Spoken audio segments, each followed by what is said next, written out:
Hello and welcome to a broadcast from LaRouche Television. I have in the studio Lyndon LaRouche, Diane Sayer, and Rachel Brown. We also have hooked up over video Summer Shields, Keisha Rogers, and Dave Christie, and Bill Roberts from Michigan. And I think as we meet here yet again, as the weeks go by, the circumstances get increasingly dangerous. And we really are at a moment at which the entire American population, or large portions of it, could just be wiped out. I mean, this week, we are poised on with an earthquake danger on the Pacific coast. We had these freak snowstorms in the Pacific Northwest. We've had unseasonable tornadoes. You have the threat of a famine coming up in the spring. We had another near miss of an asteroid just last Friday. We've got the increasing danger of war and then the collapse of the entire monetary system. And I think the point is that you have the British Empire. It still exists. They're out for depopulation, and it's the smallness, it's the littleness of the American population that could get us all killed.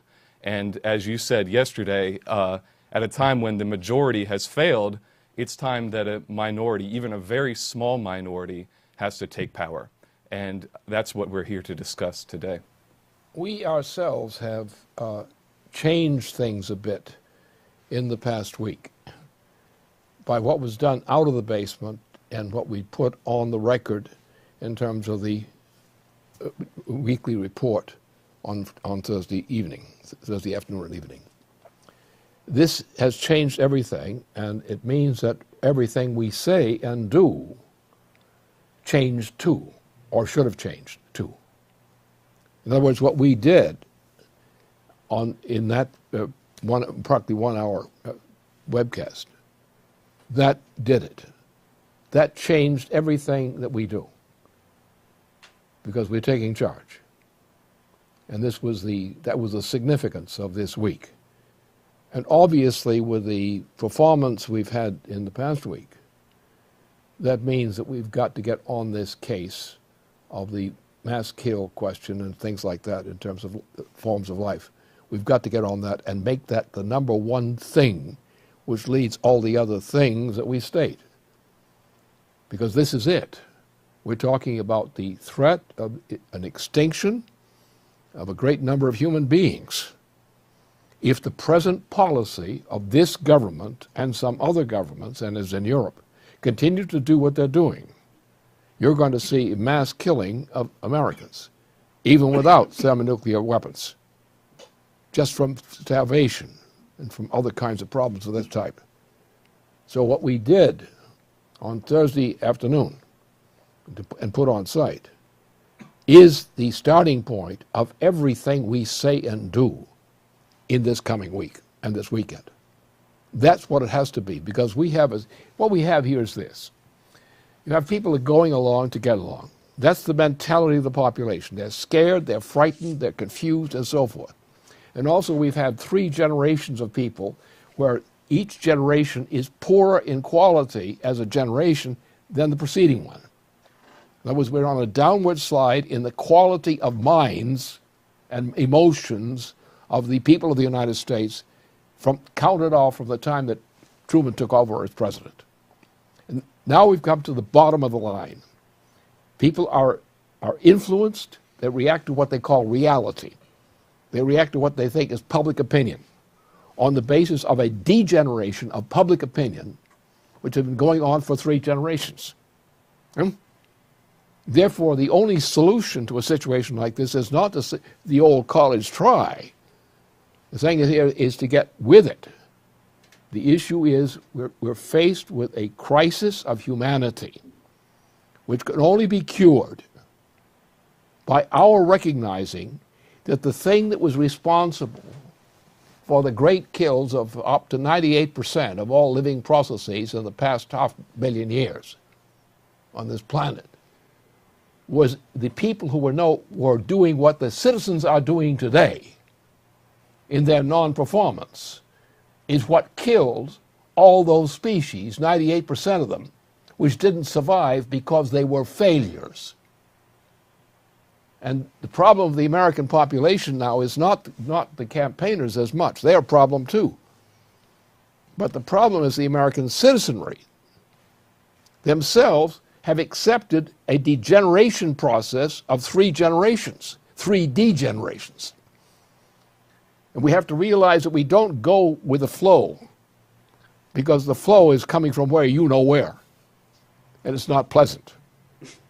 What we've done now, which you have to understand with great attention and great specificity, you've got to understand what we did as a preliminary presentation, but an adequate summary. What we did on the performance yesterday is what you have to study, understand, and apply in the field and every place. Don't try to keep it simple. Don't try to play down to public opinion. Don't try to be the good guy who everybody likes because you say only things that they want to hear. You've got to tell them the things they don't want to hear, because it's only the things that they don't want to hear which can save their lives and can save this nation. So it's a new situation. And what Sky led in doing, but all of us participated in that particular webcast this past Thursday afternoon, what we did then, changed the policy of the organization in every way, including in the field. Because no longer are we going to go by the facts which have occurred. We're going to go by the realities which have not occurred and which should have occurred. And to tell the people that their leaders are wrong, they're stupid, or cowardly, that's the truth of the matter. We're acting like a species, the way Sky described this process on Thursday. And we all agree with it. It's true. We have the scientific evidence to back it up. We're dealing with a place where the human species, as we know it now, in the transatlantic region, is a species which is doomed to extinction for the same reason that all the other creatures that deserved extinction became extinct. The fact is, as Sky emphasized, no species that actually had a reason to live died out. The only species that disappeared were the ones that were not fit to survive. And they were not fit to survive because they did the same old once too often. And therefore, what we have to do is we have to get on top of the situation. We have to realize there's no competence out there in general in the political institutions of the United States. And we have to destroy that incompetence. We have to attack that incompetence. Because people say, well, we're getting by, we have to do this and all that sort of thing. We now come to the point that unless we do this, as Sky's particular report on this subject defines it very nicely, and we all agreed with it, the facts are all there, the evidence is all there. If we continue to function as we often do in trying to go with the flow, to engage with popular opinion, when popular opinion is always wrong, especially now. And it's going against popular opinion, but not by just going against it, but pointing out how stupid it is. Pointing out that this, and we'll use the example that Sky used, and we're going to use a more refined version of that in our coming reports. We're going to go with that line and that scientific explanation of why the human species, called the Americans in particular, are doomed unless they change their ways. And stop thinking about voting for any of these clowns, which is either a Republican clown or a Democratic clown. Because if you try to go with those clowns and appeal to the people who are supporting those clowns, you just bring on the death of the human species, or something like that. And therefore, we have to change our style to provide actual leadership. I know some of you have been doing it, but we've got to get the entire organization doing it. Because you have some people who are doing it, but others aren't. And it's that difference that's killing us. I don't think we're going to die, but the point is we have to go through this thing and look at it in these terms, or we're not going to make it. That the way the performance out in the field this week was not effective in that past 2 weeks. And it was not effective because precisely for the lack of something. And the lack of something was the need to proceed not from trying to please people, but to get them enraged against themselves for being such damn fools. And that means people who are suffering, who are being abused, but who just aren't fighting. The species that will live is a species that fights. The species that will live in a mass kill in life forms is a species that didn't go along with the crowd. And the little mouse, or the little mouse-like creature, watched the mighty dinosaurs die. And so it's good, it's not bad to be a little mouse-like creature if you've got the guts in you to survive and the qualities in you to survive. But that we're going to have to do that now, because the situation is such that there's no room for toleration of anything that any of these Republicans have said, or anything that the Democratic Party has said, leadership has said. They're all incompetent. They're all a species type which went out with the last great kill. And they went out because they were no longer useful, just like the dinosaurs. Lumbering, stupid, incompetent, and they died. While little mouse-like creatures, the future species of the planet, vigorously moved ahead and fought that way all the way. So be a little mouse that's fighting all the way through. Take charge of this environment and let the old dinosaurs die out. Have fun. This past week, I issued a statement along with Dave Christie, and this statement was a warning of the potential for an earthquake disaster along the Pacific Rim of Fire, with focusing in on the danger that a potential major earthquake posed on the west coast of the United States. And in this, what I expressed was that we have to contact immediately the emergency services that would be involved in protecting the American people. And that if we look at this from the standpoint, the reiteration of this forecast came precisely from the basement research team that's in question here, which was it came directly out of a recognition that the sun was acting up, that you had a series of solar flares, sunspots facing the Earth. You had 3 major coronal mass ejections, 2 of which hit the Earth right on. You had a sudden correlation of an increase in earthquake activity across the Pacific Rim of Fire. You had 4 6.0 earthquakes or higher that hit. And so essentially we're sitting ducks here, and that any American citizen should take this threat extremely seriously, recognize that there are the precautions that must be taken. I've already begun, and our team here has already begun contacting the emergency services that should respond to this, and that in effect, if we get any more information about a potential epicenter of this earthquake, then we would commence perhaps the most historic large-scale evacuation that's ever been done of any major city center that lies in the path. Those are short-term solutions. The long-term solution is what's been proposed twice by Russia. First, Russia has proposed the strategic defense of the Earth, which is a policy that would include cooperation between the major space agencies of the various nations involved. That would mean Roscosmos in Russia. It would mean NASA in the United States. It would mean funding this to allow for a comprehensive network of cooperation between the various space agencies on satellite technology to begin to measure what's known as earthquake precursors, changes in the electromagnetic field, the changes in the ionosphere, potential changes in the electromagnetic field around a potential epicenter.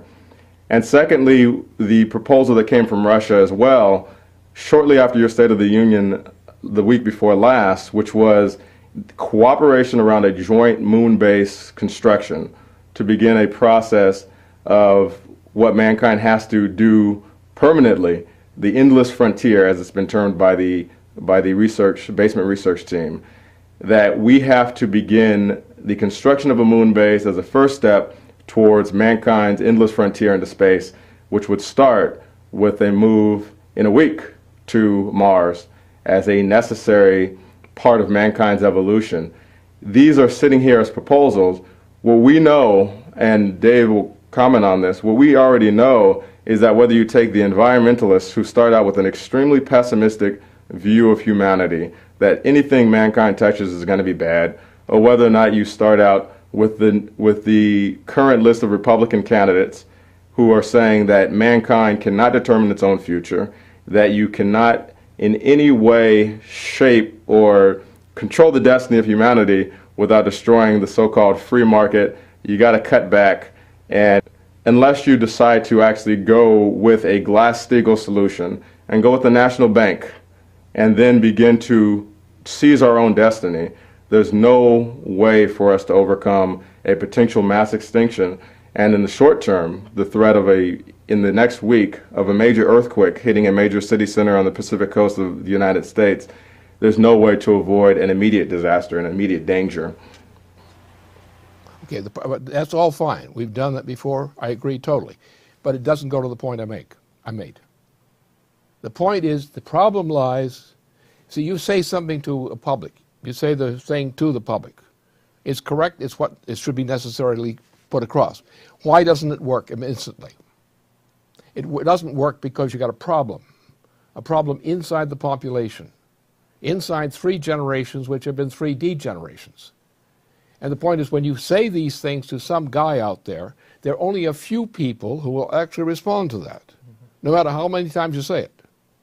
Now, how do you break that point? What you have to do is you have to take this large population and seek out people who will give a certain kind of response. It's like sort of like the Gideon's army. Those who drink and don't one way and don't, the Gideon story. That what you have looking for people who are going to respond to what? We're going to give a presentation, which is what Sky led in presenting on Thursday. But he's going to be more refinement in that because we're very happy about what would happen that time. This was a real job done, well done. And it was crucial because it settled the question. What species is fit to live? And what are the qualifications of the species that is fit to live? You've got to address not at the audience. You've got to address personally inside the audience. Because you're not looking for recruiting everybody. You're looking to recruit those who, out of a sense of guilt and joy mixed together, will say to you, you're right, that's what's wrong with me. And I'm not going to be like that. And it's that cadre you form out of those selected people that you address in that way that's going to give you the response in the population as a whole. It's always a tiny minority of the population that leads in a situation like this. We tell them the truth, they pay no attention, or they make excuses. They don't respond. So just telling them the facts is not going to impress them. It will impress some people in a certain way. But the crucial question is, what's wrong with this population that it puts up with these crazy idiots we call members of Congress? This brainless idiot we have a call as a president. How do we address the fact that the population is defective? We point out the defects in the situation. Why don't we point out the defects in the population we're addressing? Now, to do that, it's like good teaching. What you do is you say, well, this didn't work for this reason, and here's why it didn't work. Let me tell you the story. Why the dinosaurs died. And you have it right already, what Sky gave on Thursday. Exactly that. You have to say that, exactly that, to that audience out there. Now, only a few will respond the way we intend. But it's those few who do respond the way we intend which enable us to get a victory. So we're trying to recruit troops. We're testing those who are qualified for warfare. And when we get the ones that are qualified for warfare, we train them. We encourage them. And they do the rest of training the other people. So we have to go for a minority of people who will respond and build up a threnody which gets these guys to become running with us, not people that support us, but people who join our effort and feel happy to do so. Like we've done on the question of the NWAPA program. We reached out, we got the cadre. They didn't take much convincing once we went through it. And we have to take this cadre recruiting approach, where we tell them what's wrong with the way they're thinking and what the correction is, and tell them why that's wrong and why the correction has to be made. And the ones that are smart enough to get that will not be let go. They will not let themselves go. And what we have to do is use this video with the follow-up videos we're doing on the same subject and use that as the lead edge of our entire propaganda program, our entire recruiting program, not other issues. Because you can, once you get them in and you find out they're ready to go that direction, then you continue your conversation and go right then into the great kill business. What species are fit to live? What are the qualifications of a species that is fit to live under these kinds of conditions? How do you stop being a dinosaur? Don't think like a dinosaur. Don't go out and try to tell the dinosaur, oh, you're a dinosaur, I want to recruit you. And you want to say, no. Well, if you're a dinosaur, you're not going to make it. And there's nothing I can do for you. I'm sorry. Goodbye. You know, Lynn, I think what was presented there by Sky, and you know, will be elaborated and so on, that's at the core of every one of the policies that we're putting forward. You know, in other words, these are not some assembly of initiatives, Glass-Steagall, Mars program, you know, national credit, so on and so forth, that we're out there as a kind of a poster of propaganda, and we're asking people to check boxes next to our poster of propaganda, but that all of these policies flow from this underlying, what was presented in Sky's presentation, which is essentially the universal demand of progress or die, and that is not an optional feature, and therefore how are we going to increase the energy flux density? How are we going to do what the biosphere does that mankind has to do in an economic process, but has to do as a willful process? And so when you take it from that standpoint, then all of the policies flow from there. And I know that, you know, in terms of the field work in particular, we'll have scenarios, right? So I remember just the other day, woman charged up saying, yes, yes, yes, I want to sign up, and starts signing up and says, wait a second, this isn't for Glass-Steagall. I said, well, look, if you want Glass-Steagall, you're going to have to get Obama out. And she started backing away, and she didn't even see that next to the Glass-Steagall sign was a picture of Obama with a Hitler mustache.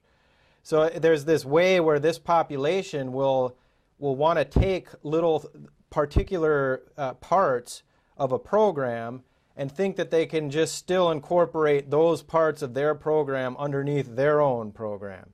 So we're going out there, and if we're just sitting here presenting our list of elements of a program, and we hope it jives with part of your list of elements of a program, instead of attacking the underlying reality of why they can't see the full picture,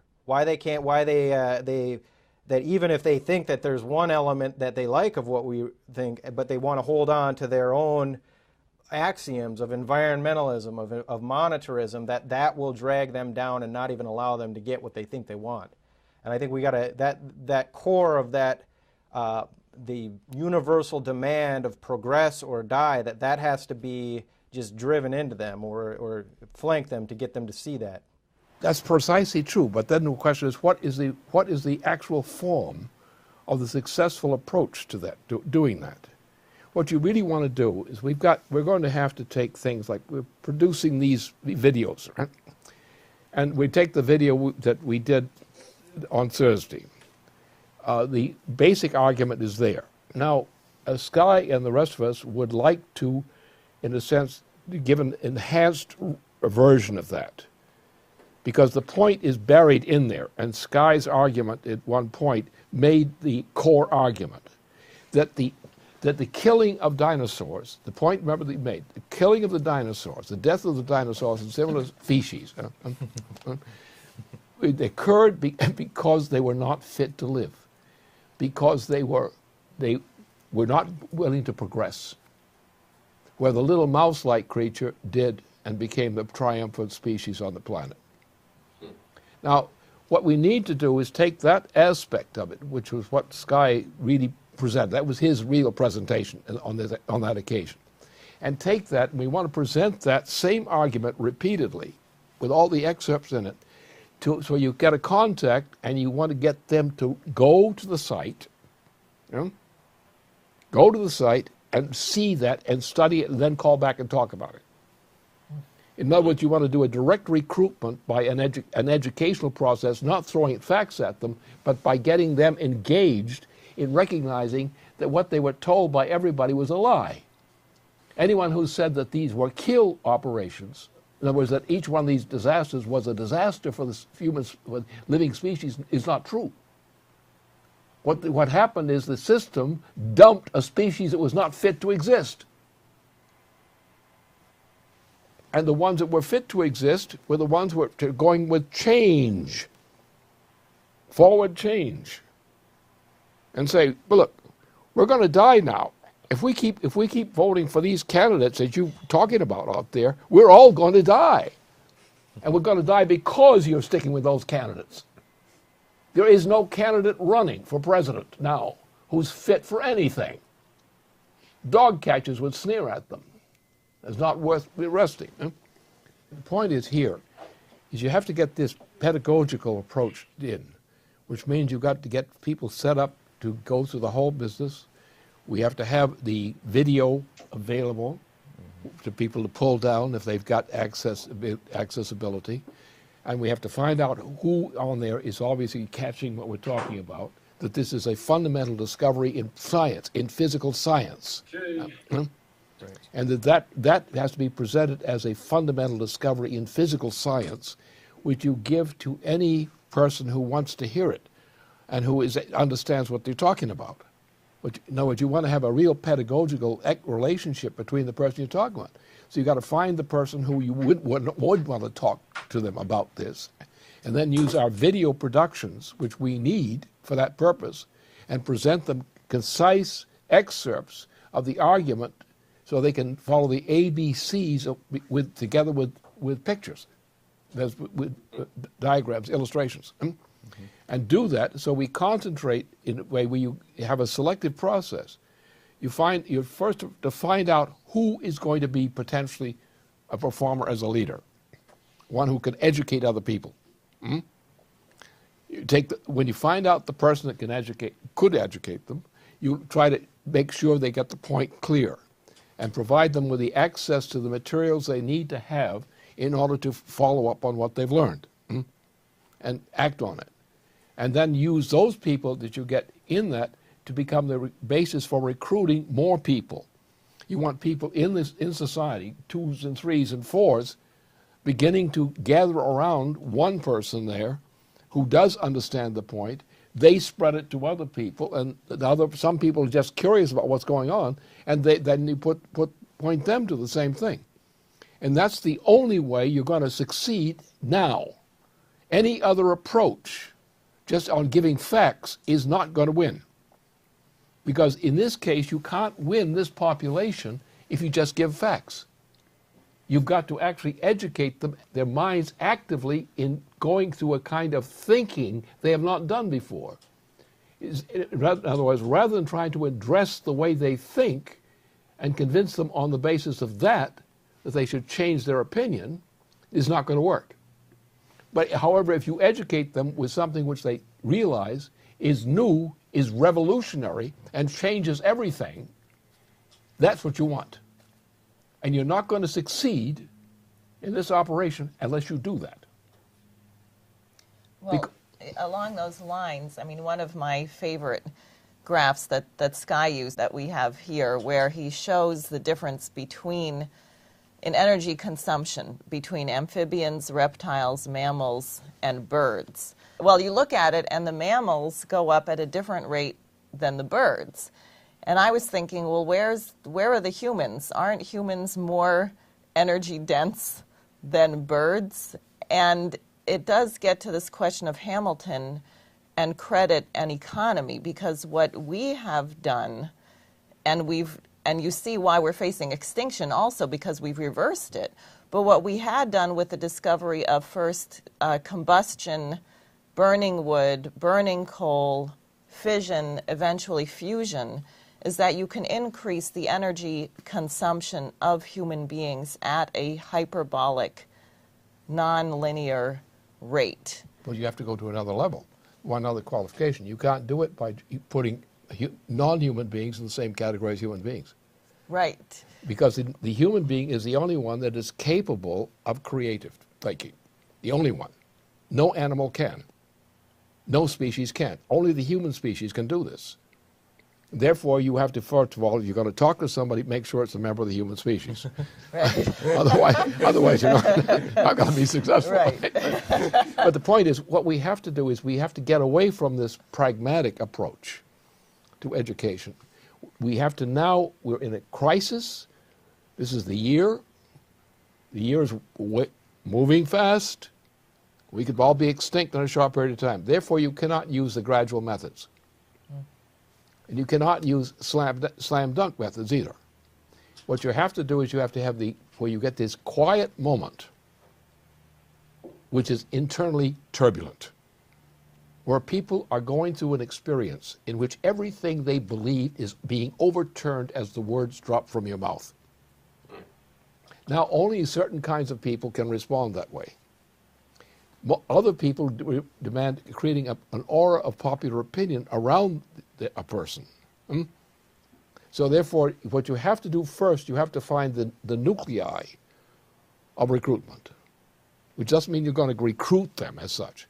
You're not even trying to do that. You're trying to convince them that you've given them a discovery of a scientific principle in that way, not a description, not a piece of advertising, not a commentary, but actually changing their soul fast by showing them that everything suddenly they see is what you're presenting to them.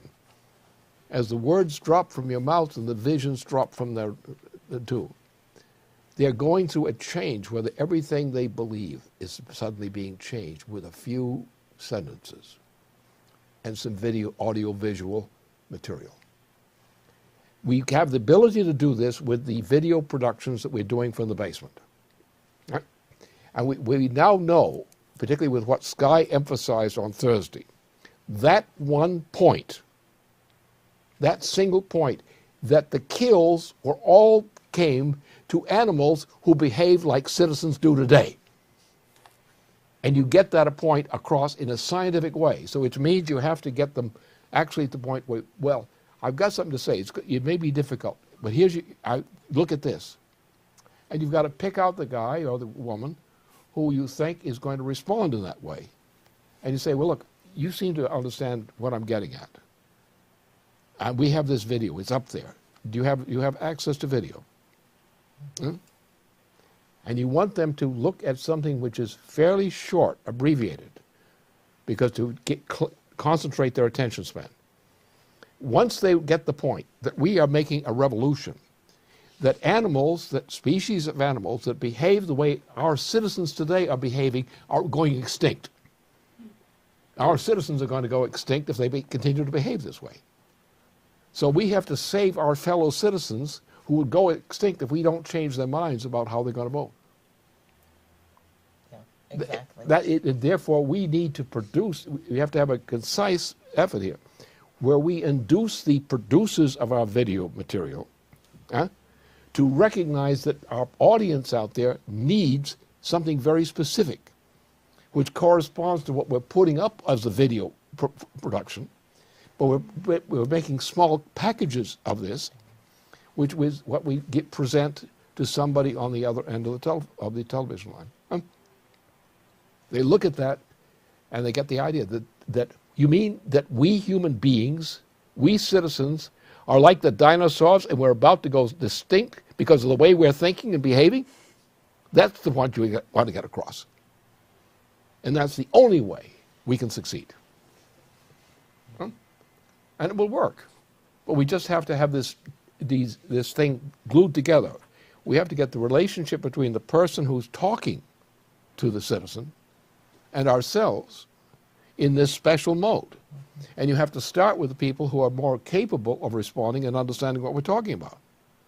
Once they get the image where they're compared, we'll have to produce a video to do this, to show a human being acting like a dinosaur, as opposed to a human being acting like a human being.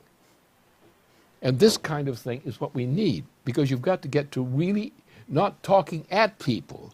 You've got to get under their skins, into their souls.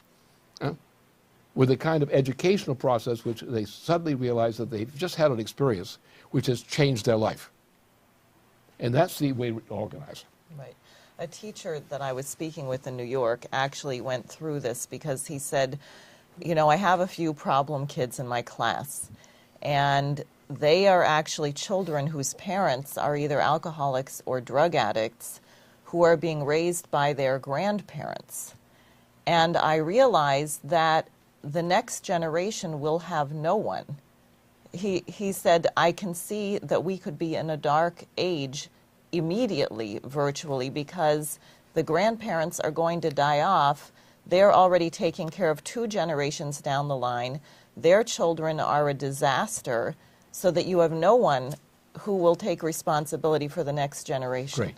What we have to do is we have to produce from our base here, we have to produce actually a presentation of that whole concept. Here's what's wrong with the way people out there are thinking. Here's what the typical voter who's stupid enough to vote for Republicans doing. Huh? And these 2 words like that. Huh? Or you look at the Republican candidates. None of them are fit. None of them are, what they're doing now, has done so far, are fit to be elected. They're a drag on society. The Democrats aren't doing anything. The Democrats are trying to, hatch eggs that are not eggs. They're sitting on a rock and thinking it's an egg they're going to hatch. Hurling pumpkins. Right, exactly. So the point is, we need this kind of educational approach, not the so-called standard pitch, which even we do. We tend to throw things at the people. We don't get inside their skins. We try to provoke them on issues, and you cannot provoke them on issues. You cannot win them on issues. And issues by itself will not work. They will look at it, they'll stare at it, they'll comment on it. They seem to like the idea of receiving this information, but they won't do a damn thing about it. So you've got to make sure that they're going to do a damn thing about it. And the only way you're going to do that is get at this way, is a real clinical way to say, this is why we're being destroyed. It is our citizens themselves who unwittingly are destroying themselves, their nation and themselves.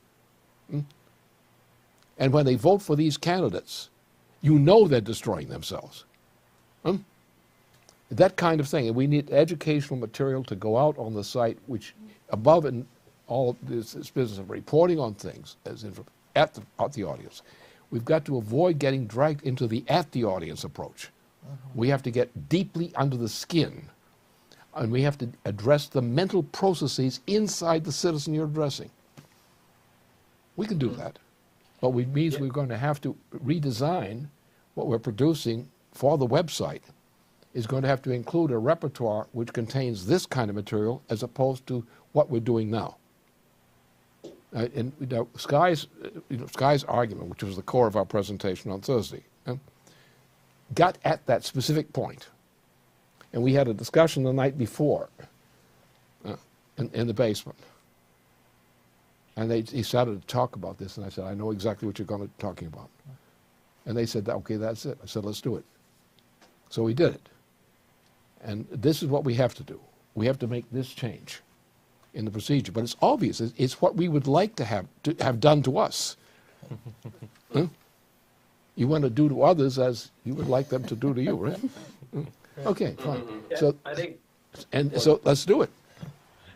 Well, challenge that argument made in there absolutely obliterates environmentalism as the core ideology of it, which frankly is the same ideology of monetarism. And it's the same world outlook. But I think one of the things that I've come across in terms of the organizing is when you get to the core of this environmentalism, and you see that the emotional incapacity to actually act on behalf of saving mankind. I mean, you can present the problems that are faced around the starvation issues. You can present all the afflictions of mankind, even something as horrible as thermonuclear war. And there's always this edge of an inability to emotionally connect because of this underlying ideology, which at the core, if you think that there's too many people on this planet, then why would you ever move to act with the kind of passion that is needed to prevent the problems that are coming down on us right now. So I think it's just, if we can't obliterate this ideology and not only just simply attack it, but to present, what is the actual nature of the universe, what is the actual nature of mankind, then it's not going to matter. So I think just getting at that core is just absolutely crucial at this point. Yeah, so what a lot of people respond to when they have their pessimism about why we can't do anything, and they say, this person runs the bank and these people control Congress, and that is all sense perceptions. From what Dave just brought up, they're not responding to the fact that the nature of the universe is creative, as was laid out. And once you understand that, none of that stuff matters, because it'll these extinct species will be wiped out or whatnot, but those things don't matter. We can do it. I think we've just got to take this through among ourselves here and there and get other people to understand that we have a need for this kind of product to go out on the website in all kinds of shapes and sizes to fit the needs of what we think is the person on the other end of the line. In other words, the main thing is to show that the whole environment, as he points out, right, is right, that emphasis, to point out that this environmentalist movement is really what? It's the dinosaurs dying. If you are a greenie, you're a dinosaur and you're about to go extinct. And make the point. Why the dinosaurs died. Why did the dinosaurs die? This was not a mass kill of the species. It was a survival of the species that were fit to continue to live. And it was entirely voluntary on the part of all these species. The species that died because they wanted to die, or they wanted the behavior which would cause them to die, go extinct. Whereas the human being, and what human beings became, is a triumphant species of the planet. We don't want to start imitating and talking about how animals behave. We want to talk about how human beings are supposed to behave. And that human beings have to be creative. And if you're not creative, well, you're not a human being, or you're not behaving like a human being. And that's the whole point. And we've got to do this because what I'm seeing is anything that's really descriptive does not do the job for us. You've got a population which is sinking deeply into demoralization. And you cannot try to say, appeal to them on their own level. You've got to give them a kick in the butt and raise their level thereby. Yeah, Lynn, I think the way that this can come across, if we're doing it correctly, is just a total change in reference, in frame of reference for the people we're talking to. Because what's happening right now is most people are trying to basically squeeze juice out of a rotten turnip or something like that with these candidates. And some people are realizing that, this stuff tastes horrible, but they don't know why, because they don't have the correct frame of reference. And this is something that Kraft Erica used to talk about in terms of why people get sucked into belief in environmentalism and all these beliefs about staying small. And he used to reference the embryo in its womb, thinking at 8 months of age, man, it's getting kind of cramped in here, and then making a projection and saying that maybe I should cut back, maybe I should just stop growing. And the baby doesn't realize that it's about to go through a dramatic transformation in its frame of reference. And I think that frame of reference right now that people have to get, if they're going to even be able to imagine the first step, is the moon and is Mars. Because even though right now we don't have a mining colony on the moon, and we're not there yet.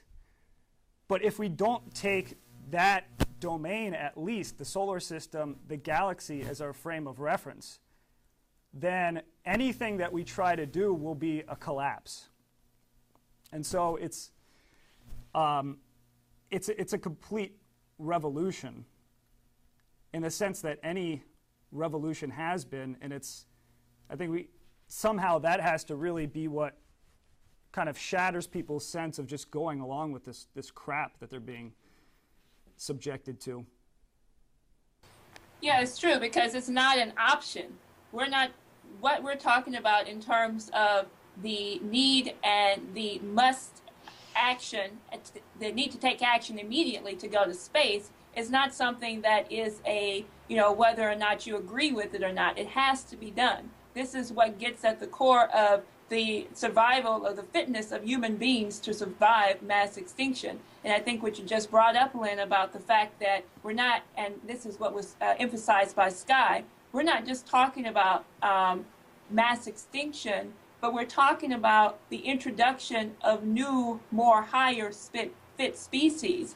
And it just reminds me of what you just had coming out of these Republican Party candidates for president. I mean, these guys are already as good as extinct. When you have, this caveman, Ron Paul, who's sitting there talking about, we don't need to go to the moon, and just talking about how we need to continue to go backwards in our development, or all of the rest of them who are saying, well, it's a nice idea, but we don't have the budget for it.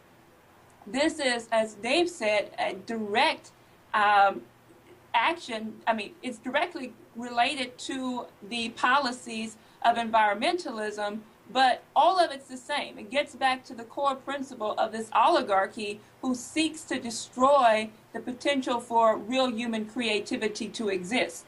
And so I think that's what we're dealing with right now in terms of, can we get the population, and this is where there can be no sugarcoating, or should I say no compromise with what must be done when you're dealing with the fact that you have unqualified leadership who is going along with the policy that will kill people, that is genocidal on both sides, both the Republican Party and the Democratic Party, whether it's a greening policy or whether it's a free marketeer policy. Well, I can bring something up in addition. We haven't discussed a whole lot of the specifics, but we've saw in the weekly report this transcendent process from one level of species going to a higher level of species, as you brought up, and what's important is the fact that there's a direction to that development. So we've seen it in the biosphere. It was demonstrated. I wanted to bring up a couple examples from the galaxy, from our basement paper that was just published on our website. Just briefly, so there's this question of redshift, which people generally assume says, well, redshift is based off of a distance, the light traveling of a distance from an object from you in space. So they'll judge objects in the sky according to their redshift as they appear. But what we've been finding is that a lot of objects in the sky don't correspond to this, and that objects that seem to be at very different distances are interacting with each other. I think a lot of us are suspicious of the whole redshift proposition. It's a generalization which does not have parameters in it which tell you whether it's true or not. Yeah, that's what we're finding. That's exactly to me. I mean, this whole redshift is a scandal. It's been bouncing around. When people run out of talk on any subject, they bring up the redshift. Right. What we're seeing again, just generally, is instead of that, is the fact that the galaxies appear to be developing, and maybe even giving birth to other galaxies. We're seeing galaxies in different stages of development. I think, and so it's in a. That's the obvious question, which we infer from everything we know about the galaxy we deal with and working outward. And there's a lot of stuff out there that's going on that we don't have any clue at all about. It's just except we don't understand it because we're not being given the evidence we can understand. We're going to have to get on to that. But we do have, in the relationship between our solar system and the galaxy, with this conspicuous operation here, that this thing is understandable. That part is understandable. So I think the wise thing is to stick to things that we can pioneer and know are reasonably understandable, which leave us room to discover that we made a mistake or two, rather than taking a big sweeping gesture and trying to encompass everything with a single big sweeping gesture. I don't think we need to know that. We're talking about things which in terms of light years are billions of years away, among other things. So I think we could go out there and check it real quick. So I think that we have an approach that we're using. We are always correcting things. We're always coming in progress to new discoveries on everything front we're dealing with. And that every time we have a meeting in the basement, we actually tend to come up with something new. And so that's the way to go. That's where we are. We are on secure ground. We know what we're doing. There are a lot of things we don't know, and we're smart enough to know that we don't know. And that's the way it has to be. But the point is, it's just like this question we're dealing here with on people out there. We don't know all the answers. We do know that this whole story that's told about the kill of the dinosaurs is a complete myth. It has no correspondence to reality. The truth is that all the species that survived deserved to survive, and those that didn't.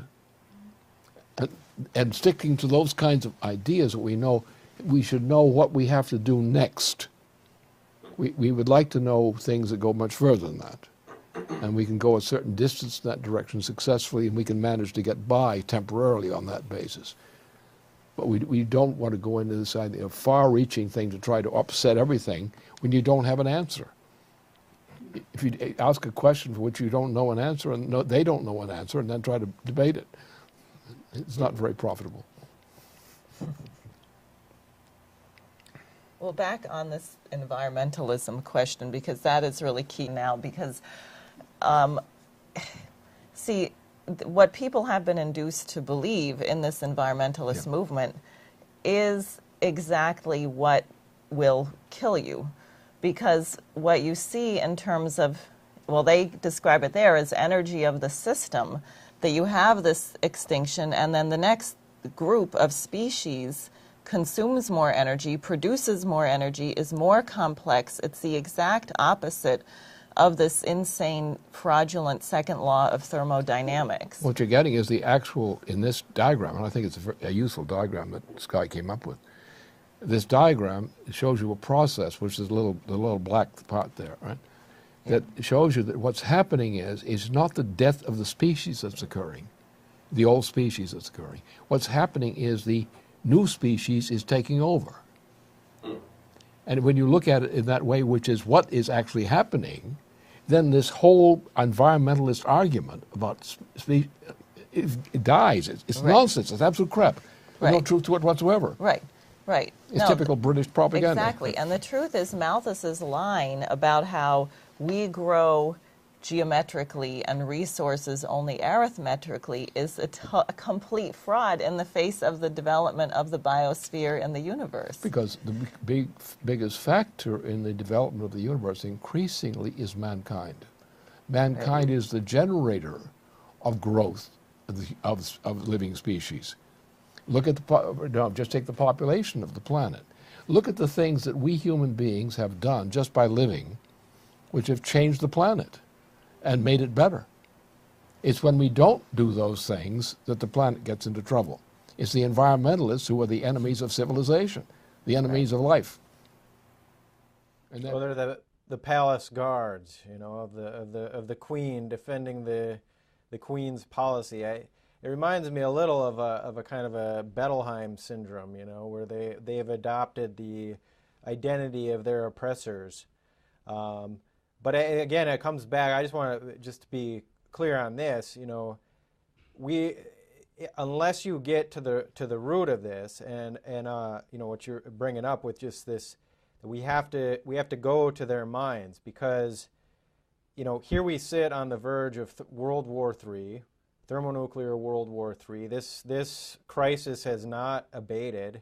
We had people within the U.S. military that moved forward to put the skids on Obama, and factors within Israel that put the skids on Netanyahu, and so on. But the British just keep pushing for this because they need this war. They need the population reduction. But you just find in the population a kind of almost throwing hands up in the air, saying, well, there's nothing we can do. They're always going to screw us, this kind of attitude. And so I think there's a quality where we just have to dive in and organize their soul around what could be and say, and you have to fight this evil of what the British what the British Empire represents. Right. What you have to do is think about what the oligarchy represents as satanic. And the oligarchy is literally satanic. And in fact, the British monarchy is satanic. And it dominates the planet. Today, I mean, for example, Wall Street. Wall Street is nothing but an extension of the British system. It's the enemy within the United States. Look at Africa. There's not a single part of Africa that has not been destroyed repeatedly by the British influence on Africa. One of the greatest crimes against an entire continent, the people of an entire continent, is Africa. Who does it? Well, we have some people from the United States who are called U.S., but they're actually British. They're known to me as British, but they're listed as American officials, but they're actually British officials with a cloak of American citizenship. But they are British. They're trained in British, they're raised in British, they're deployed in British. And what you have is absolute evil. And you might say that the satanic quality of the British is identified by the dinosaurs. Big, lumbering, stupid things, unfit to live, and trying to kill as many things as they can reach with their big tails or their jaws or something else. If you think of these things as these to be the same thing, that the British monarchy is of this nature, the dying dinosaurs, the last dinosaurs, and they're trying to take us with them. Right. And so therefore we have to simply assert the fact that, and I think what Sky did in making that presentation defined it precisely for us. It put it in exactly the kind of language which we can amplify somewhat for detail. But the core of his statement, the core of his argument, is precisely the case. And what he stated actually is what we've defined as the law of the universe. And we're acting on the basis of the law of the universe. And the law of the universe is, if you take the whole universe, say the past half billion years, you take that whole business, you find this is the principle. This is the principle. This is the principle of life and creativity. And it's on our side. And the British are on the other side. And that's what the fight's all about. It's not the British, it's the whole principle, the oligarchical principle. And the problem is that our religions have been dominated by the oligarchical principle. The idea of money itself. I mean, there is no value in money. There's no intrinsic value in money. Huh? There's in credit, yes. But what defines value in a credit system? Production. The net gain in production of output, the development of the increase of the power of mankind, the increase of the welfare of mankind. That's value, that's credit. Money is a parasite. And money was invented as a system by the oligarchical principle, by the old oligarchical systems, which came in with what were called empires. You have something called money. You declare that this money is value. Why is it called value? Because the oligarchy says it's value. You know? And the oligarchy then says, we are the rulers, we control this, and you guys are going to be eaten. If you become in excess in numbers, we're going to kill you off. We're going to keep your numbers down. That's the oligarchical principle. That's what the British principle is. It's nothing but the old oligarchical principle. The same thing as the various ancient wars. Even like the Peloponnesian War was the same thing. It was an oligarchical feud of that type. And we have to recognize that distinction, that we represent a principle of existence, we human beings, which comes into a conscious form to do as a conscious agent what living processes otherwise do for themselves. Living processes are anitropic, but they don't have the wisdom to be able to invent, actually create. We human beings have otherwise the characteristics of animals, but we're different from animals because we have willfully creative powers. And the British are against people having willfully creative powers. They don't want progress. They want zero growth. They want environmentalism. And that is satanic, actually. And once the human species... We're getting at the principle of willful, creative, anti-entropy. And I thought that was very beautiful how Sky expressed that in this Thursday's discussion. Yeah. And if you look at this level of growth in the chart on number 9, I mean, it's an expression of that, because the only way that we're going to effectively get to Mars, effectively actually transcend space and time and everything in relationship to what it's going to take to accomplish this goal, is only going to be done by the development of a fusion-based economy. And that fusion-based economy is an expression of a willful creative intervention into the universe. It is human beings actually putting forth an intervention into the process of what's already the ordering principles or the upshifts in the biosphere. And so if you look, I think that this is exactly what the oligarchy, this system, or should I say, I would say that it's an expression of what you're saying here. This is a credit system. This is the expression of the credit system, is this upshift in anti-entropic development of mankind, the intervention of mankind into the universe. Exactly. Well, I would just add, you know, I like this image of the British Empire as the big lumbering dinosaur as they crash to their out of existence, crash to their extinction. You know, and the idea of perhaps the little mouse off to the side, although I don't suggest we act like little mice, but the idea, I think, of the weak forces of this is a moment in history where by actually representing and pushing and getting somebody's soul to be organized around this principle and to see this, to make that kind of a breakthrough, I think that's the foundation of a renaissance. And that in a true form, these weak forces can take over as this thing crashes, as the British Empire crashes. And that, you know, perhaps that's what it means of the idea, the meek shall inherit the earth. I think that we just got to recruit the souls as we watch this big dinosaur collapse. Good. Okay.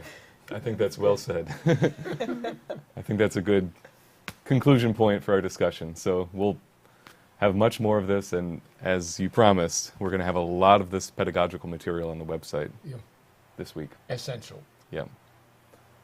Thank you. Have fun.